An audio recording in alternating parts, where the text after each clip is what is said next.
Bem-vindo ao Cantinho Teológico, meu nome é Gustavo Luiz.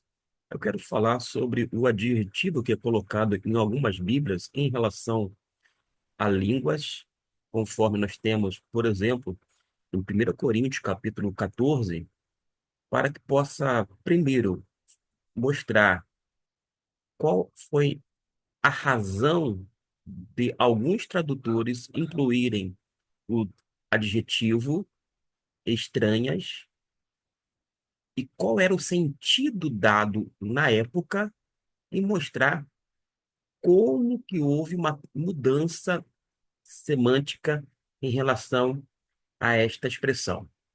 Quando a gente vai para o texto grego, eu estou projetando aqui um deles, note que no versículo 2, rogar, lalon, glossê, uki, antropos, lalei.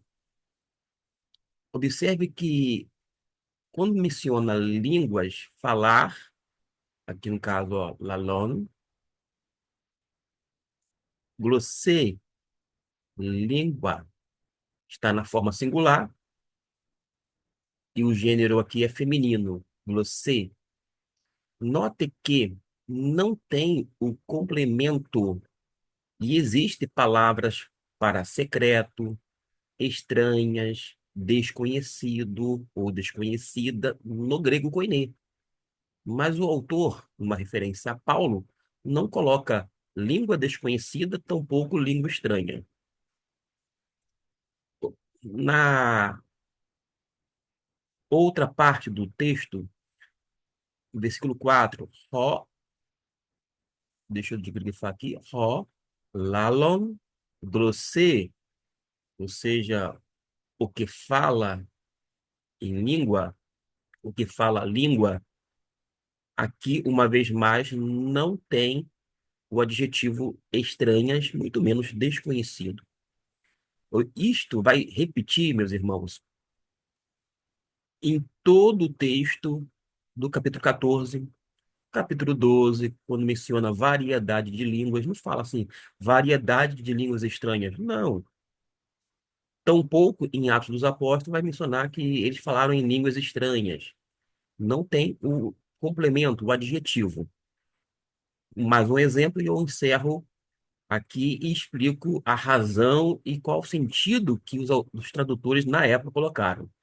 Temos aqui no versículo 5, lalein, glossais. A terminação é diferente porque aqui está na forma plural, tá bom? Falar línguas. Quando a gente vai para o texto bíblico, simplesmente diz falar língua ou falar linguais. Isto.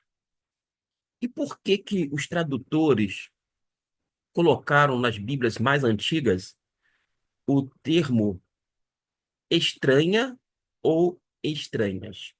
Bom, quando a gente vai para estas traduções, observamos que os autores, eles colocaram o vocábulo, que é o adjetivo, para dar complemento, isso mesmo, para dar complemento ao que está sendo dito.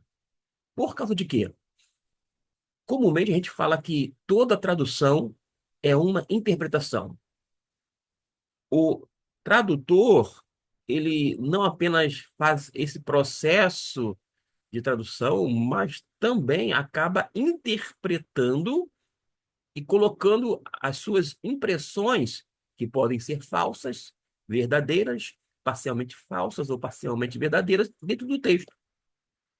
Porque ele tem que fazer escolhas, e não é uma coisa fácil, há uma complexidade em qualquer língua, e não é diferente no texto grego koiné, que é uma língua muito antiga.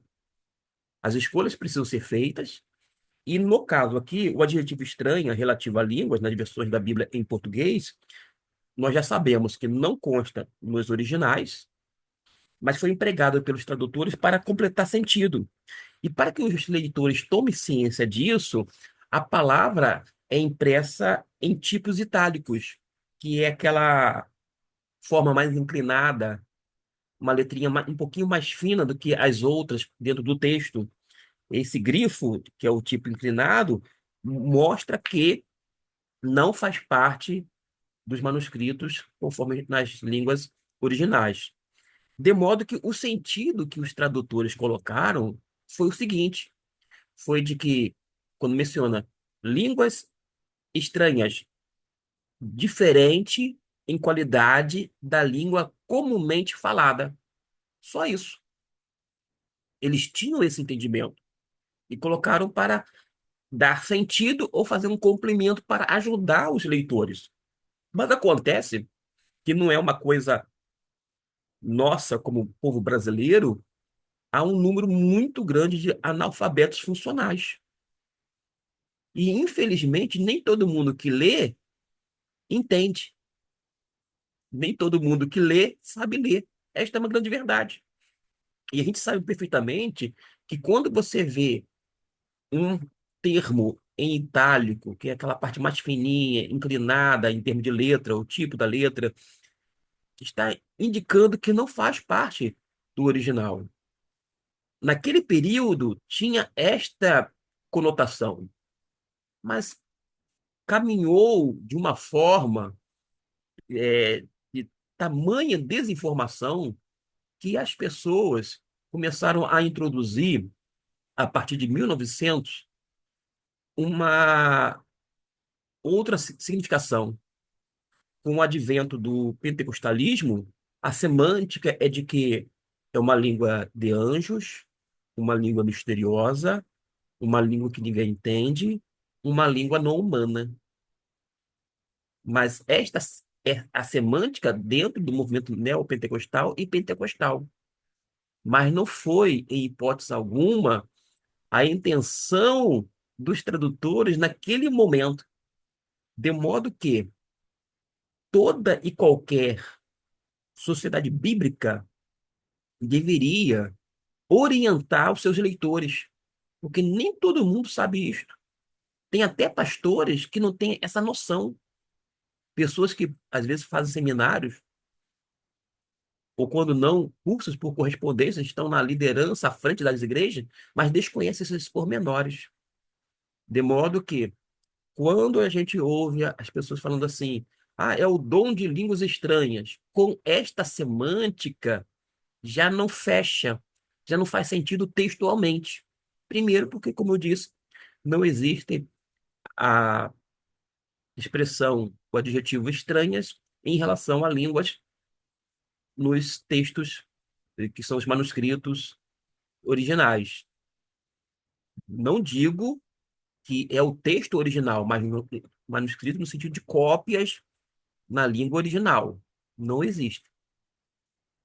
De modo que a versão, seja ela qual for, que ela omite esse texto dentro da nossa perspectiva estranha, ela, na verdade, faz um favor ao leitor, porque ela não induz o leitor ao erro nos dias atuais, por causa dessa distorção em relação ao termo ora aplicado e agora como é concebido. E quando você vai para um texto como de 1 Coríntios, eu vou colocar aqui, projetar 1 Coríntios, capítulo de número 12. Observe que no capítulo 12, versículo 10, vai falar sobre o dom de línguas. E quando você observa o dom de línguas, menciona variedade de línguas, conforme esta versão em língua portuguesa.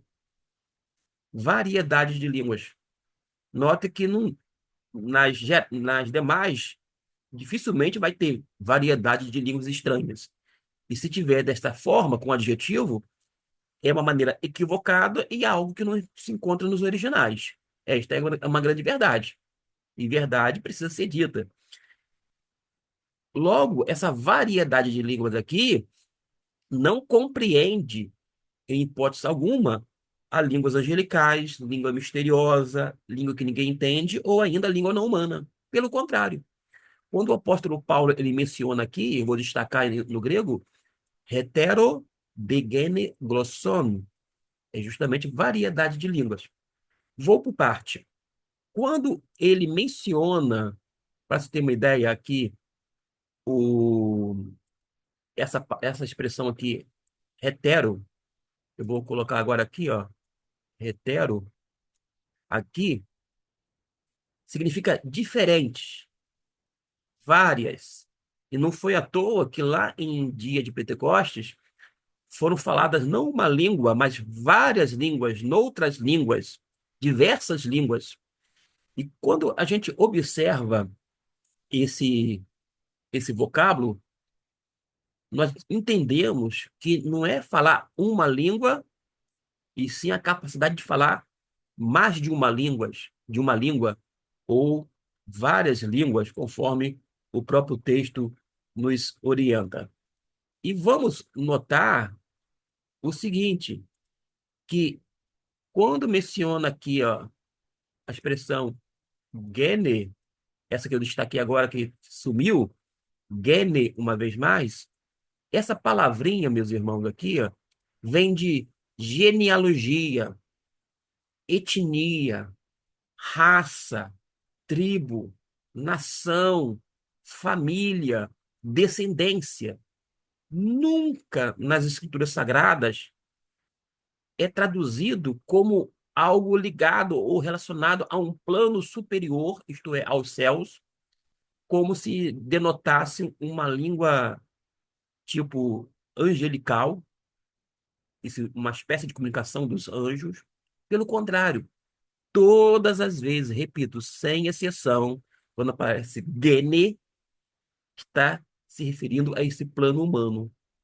Mas não é falar uma língua estrangeira de modo que a pessoa que fala, primeiramente, estuda, aprimora, para depois dizer assim: eu tenho a capacidade de falar em língua, no sentido de um idioma. É uma capacitação sobrenatural que Deus concede a alguns, conforme ocorreu na igreja em Corinto, de capacitar para as pessoas falar uma língua usualmente falada e conhecida no mundo, mas desconhecida para o falante, porque trata-se de uma capacitação sobrenatural. Por isso, esse gene aqui, que eu destaco, ele é essencial, crucial para o entendimento do verdadeiro dom de línguas, porque vai mostrar claramente que gene está indicando a classe, o gênero dessas línguas. Numa tradução literal da parte deste, porém com muita responsabilidade, poderíamos traduzir como várias ou diferentes línguas étnicas. Línguas estas concedidas sobrenaturalmente pelo Espírito Santo de Deus.